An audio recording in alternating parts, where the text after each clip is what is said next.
Thank you for joining me in my channel. My name is Primrose, and in this channel we talk about trending stories in Africa and all over the world. We also touch on crime stories, real trending news, politics, TV stories and commentary. We also throw in a bit of lifestyle and travel. If you're here for the first time, you're welcome, and it will be a pleasure to have you as part of the team. Please also consider subscribing to this channel. Don't forget to like and share the videos. Remember to also make sure that your comments are civil and respectful. Guys, today I'm going to be taking you through the story. It's a Times Live investigation which reveals how alleged international crime bosses have been given free rein by corrupt police, to hear me, and Home Affairs officials, enabling them to terrorize local and international business owners with impunity. It's quite a long story, and chapter 1 says journalist killer runs kidnapping empire from Maputo maximum security prison. Evidence suggests Nomande Asife Nini Satar is behind some of South Africa's major ransom killings, with his trusted lieutenants carrying out the crimes. Mbombela businesswoman Jita Samgi's family hoped ransom payments to her kidnappers would stop the videos they were receiving of her being burnt with a hot iron, screaming for help. They wanted to believe her kidnappers would give the 57-year-old woman the medication she desperately needed. Little did they know the highly successful forex business owner, who in 2017 fled from kidnappers in Mozambique to South Africa with her family, was dead. The family's last ransom payments in February 2020 were in vain. In total, they paid 130 million rands to her kidnappers. The wealthy family fled to South Africa after Jita's sister, Purnima Singh, was kidnapped in Maputo. She was released after ransom was paid. Kidnapped outside her Mbombela home in October 2019, Jita's body, wrapped in sheets, was found under an N4 highway bridge near Malahleni on February 20, 2020. She has been dead for days. A family member who believes he was kidnapped by the same syndicate said he was waterboarded and nearly drowned after his brother sent the kidnappers negotiator a message that clearly sealed his fate. My brother made the mistake of sending an SMS saying, "We know who you are. We know you are working with Nini Satar." They didn't like that my brother wrote that name. They filled their bath with water. They wrapped my body in chains. They put a plastic bag over my head, and they threw me into the bath for minutes until I lost consciousness. After that, that's when I started cooperating more. The relative, who was also released after ransom payment, agreed to speak to Times Live investigations on condition of anonymity, saying he feared for his life. Nomade Asif Nini Satar is serving a 24-year prison sentence for the 2000 murder of Mozambican journalist Carlos Cardoso, who exposed his involvement in a commercial Bank of Mozambique scandal. He was sentenced alongside accomplices Vicente Ramaya, brother Ayob Abdul Sattar, and Anibal dos Santos Jr. A Times Live investigation can reveal from interviews with Mozambican and Saps sources, friends and family of the victims, classified state security documents seen by Times Live and international police, documents that some of South Africa's major ransom kidnappings are believed to have been orchestrated by Sattar's group and carried out by his most trusted lieutenants. Sattar's lawyer, Mutola Escobar, denies the claims, describing them as social media gossip. He said Satar had never recruited anyone for acts of crime and would never kidnap people in exchange for money.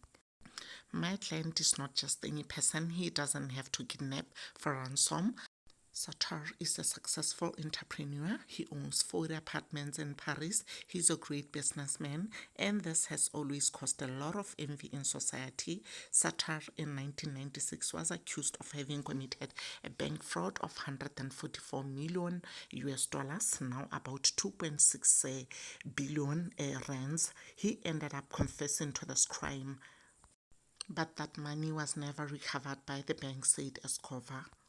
According to Mozambican intelligence documents, is from his cell in Maputo's infamous BO maximum security prison that Mozambican and South African police believe Satar has since 2012 been building his kidnapping empire, one that has forced many of that country's business elite to flee to South Africa. The exodus saw Satar, who allegedly recruited foot soldiers from among his fellow inmates, turn his alleged syndicate sites to South Africa and its uber wealthy local and international business community.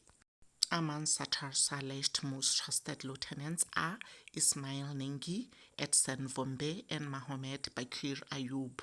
Nengi is believed to have gone as far as undergoing facial reconstruction surgery to avoid being caught, but was nonetheless apprehended earlier this year. All are fugitives from Mozambican authorities who have lived in and operated from South Africa and elsewhere in the world. South African and Mozambican police sources say the three who fled to this country between 2013 and 2017 allegedly helped spawn South African ransom kidnappings boom. Saps crime intelligence sources say they are duped the Mozambicans. In an exclusive interview with Times Live Investigation, officials from the Mozambican Attorney General's Central Office for the Fight Against Organized and Transnational Crime said Vombe, Nengi, and Ayub were controlled from prison by Satar, who used them to run his operations. The office was created in 2022 to investigate and prosecute international organized crime syndicates operating in and from Mozambique, including those involved in kidnappings. Escobar, however, dismissed their claims. Satar has never had a relationship with this gentleman. If Satar is accused in this kidnapping, our question is, accused by whom? By court? By the police, by the magistrates? Accused of WhatsApp groups like gossip are not accusations, they are gossip. The officials have reason to be afraid. In 2016, a Mozambican prosecutor, Marcelino Vilanculas, was gunned down in Maputo. He was investigating the kidnapping syndicates and, according to the Mozambican press, zooming in on Satar's empire with his nephew Danish in his sights. In 2014, Satar escaped from Mozambique while on parole after serving a fraction of his sentence. After being found in Thailand in 2018 and returned to Mozambique, authorities announced he was also being investigated regarding kidnapping for ransom cases, according to various news articles published in Mozambique at the time. One of the main prosecutors linked to Satar's kidnapping empire, Jose Ali Coutinho, who was murdered in 2018, was also reportedly linked to Vilanculo's assassination. A senior member of the Central Office for the Fight Against Organized and Transnational Crime, who was instrumental in the investigation which tracked Satar in South Africa and found him in Thailand, said Nengi was wanted in Mozambique on kidnapping, racketeering, and money laundering charges. Nengi was arrested in a joint Saps Interpol operation at his luxury Centurion home in January. He's been denied bail by the Tembisa Magistrate Court pending the outcome of his extradition hearing. The charges relate to the kidnapping of millionaire and hotelier Ahmed Anwar on 30 June 2022 in Maputo. A $3 million, that is 57 million rands, ransom was paid for Anwar, who was then released. Documents presented by Interpol officers during Nengi's bail proceedings in February state he is also a person of interest in Samgi's murder. Arguing against the Nengi's bail application, Interpol said he had a disposition of violence and the gravity of the offenses he faces in Mozambique is extremely serious. Kidnappings for ransoms have become the norm in both Mozambique and South Africa.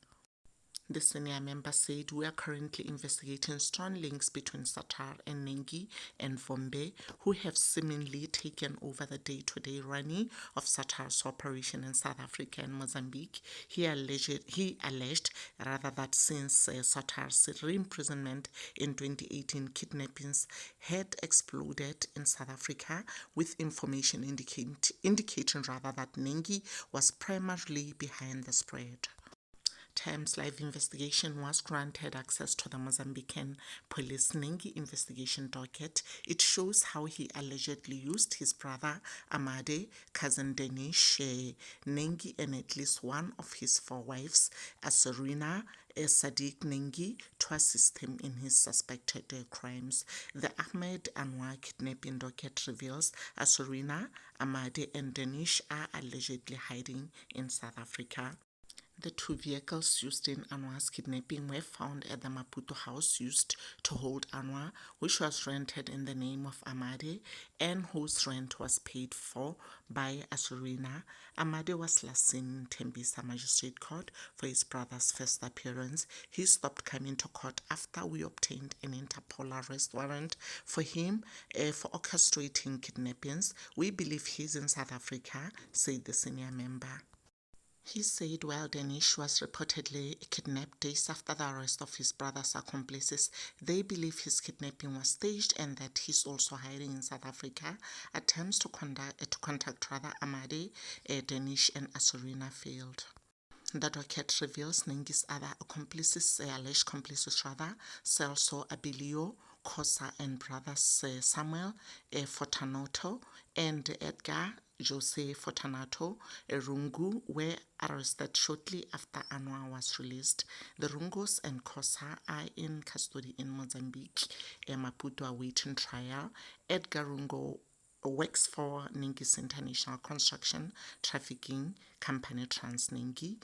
A Mozambican State Information and Security Services (SISE) intelligence report titled Abduction of Mozambicans Abroad backs the senior member's claims. The document states Ayub has been involved in kidnappings in South Africa. Ayub is the son-in-law of Mohammed Bashir Suleiman, an alleged transnational drug kingpin sanctioned by the U.S. Treasury Department. Ayub was arrested in Mozambique in 2012 on charges reportedly relating to 20 kidnappings. He was released after 9 days without appearing in court. He disappeared after another arrest warrant was issued for him in Mozambique in 2013. He was arrested in South Africa that year on identity fraud charges and again in 2017 at his home in Johannesburg's exclusive Steyn City for drug trafficking. This is a document alleges Ayub ordered the kidnappings of Mozambicans of Indian origin outside Mozambique, in particular in South Africa. Ayub is accused of part of the kidnappings carried out in connection with Nini Satar and uses Mozambican bandits to carry out the kidnappings from Mozambique to RSA. The report alleges Satar and his family started Mozambique's first major kidnapping for ransom syndicate while he was in prison. It states the Satar family's criminal activities began with the Bank of Mozambique, which they defrauded in amounts close to 144 million US dollars. It was a fraudulent operation involving a lot of people, and the brothers Ayub Abdul Satar and Mohamed Asif Satar, better known as Nini. The document states an intentional arrest warrant has been issued for Satar's older brother, Aslam Abdul Satar, who reportedly lives in Benoni. Vicente Ramaya, Ayub Abdul Satar, and Mohamed Asif Satar, while serving their sentences in BO, managed to attract some management staff at the institution and introduced means of communication, mobile phones, and computers in the cells. The document reads, it adds that by the middle of 2012, Mozambican authorities had registered 30 kidnapping cases which allegedly earned the syndicate 50 million US dollars, with the suspects orchestrating these crimes from behind the prison cells. Nengi, according to Saps spokesperson Brigadier Athlenda Mate, is a person of interest in the kidnapping and death of Samgi and the kidnapping of a Bedford View a businessman, Sanif Ahmed, who was kidnapped in July 2019. Saps and Interpol officer Sergeant Kabelo Saneho, testifying in February during Nengi's bail application, said Nengi was also a person of interest in Jahir Abdul's October 2021 kidnapping. Abdul is the son of Salimu Abdul, a chairperson of Vodacom Mozambique. A confidential Saps note shows Nengi is also under investigation for 6 other multi-million-dollar kidnappings in South Africa. The note was used by detectives to believe senior Saps management on the operation to arrest Nengi. It reveals he operated an international cross-border kidnapping syndicate targeting South Africans and Mozambicans in South Africa, with his involvement dating back to July 2019. It states he was wanted in relation to the kidnappings of 4 South Africans between 2019 and 2022. This include 11-year-old Maha Qasim, a Benoni businessman Ismail Akwenje, a Cape Town businessman Ismail Raja, and Cape Town businessman Nur Karim. Karim has never been found. The others were released after ransoms were paid. The note is that data analysis of communication between hostage takers and victims' families emanated from Mozambique. While communication was from transnational addresses, the victims were all held and released in South Africa. Ransoms were paid mostly in Dubai via the Hawala system to money changers and to certain Mozambique bank accounts. It states that from intelligence from Interpol and Mozambican police, Nengi was identified and confirmed as the operation's kingpin.